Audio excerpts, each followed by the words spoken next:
Has your sweet child been replaced with somebody who tantrums all the time over every little thing? I want to ask, is it their half birthday? And the reason I want to ask this is because there's a developmental stage that happens on the half birthdays from 1 until 6. So, my name's Jodie Thornton, and I wanted to come and talk about what happens in those times when so many parents will be saying it's either have the terrible twos come early or never mind the terrible twos, the three-nagers and then the four-naders. There's all these words for them, right? And people start to say, like, it wasn't that age for my child, it was this age, or the older they got, the harder those phases were. But the interesting thing about this is that the reason that those things are actually all valid is because there's a developmental stage that happens for kids at that half birthday. So what is happening is essentially their brain, and this is like not a very scientific explanation, but conceptual level explanation. So their brains are growing at such a rate at those half birthdays that in order to make connections with the new capabilities, the connections within the old capabilities have to break. And so it can feel like all bets are off because neurologically they kind of are. So this doesn't mean that your child has kind of turned a corner into being a really difficult child. It doesn't mean it, and it is genuinely a phase. So this is something that you can actually weather through if that's what you want to do.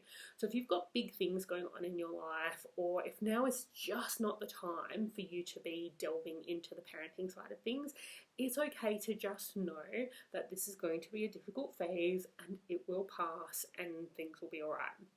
If you choose to weather it through, I recommend a couple of things. One is to be on high alert to make sure that you're protecting all of the valuables, so the other people and anything that's valuable in the house, from any big outbursts from your child, because this can be a stage where they really kind of lose it. So I'm talking about things like if you know that they have a pattern of getting upset when the Lego comes out, then don't let them play with Lego unless you can sit there with them and stop any lashing out at siblings. Or if you know that they have a tendency to destroy things that are precious, making sure that you're hyper aware of where they are at all the times. And that might seem like a lot of energy to put in, but it's always a choice, right? So we can choose to kind of not do anything and just weather it, and we notice that things are going to go wrong, right, if we just leave it alone.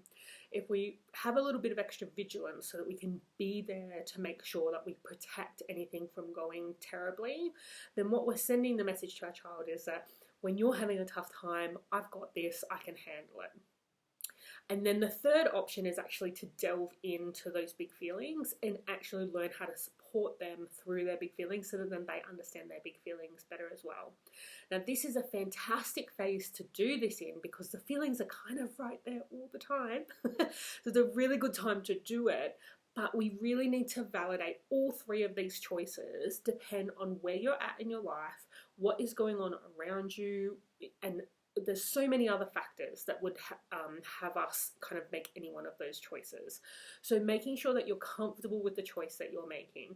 If you're choosing to go into the feelings to really help them to calm down more quickly and have the big feelings left often, this is the time to get really clear at being able to maintain boundaries, so still with that being able to protect from them from lashing out. So if they're a kid that lashes out, remembering we want to use the minimum force we can to keep everybody and all the valuables safe.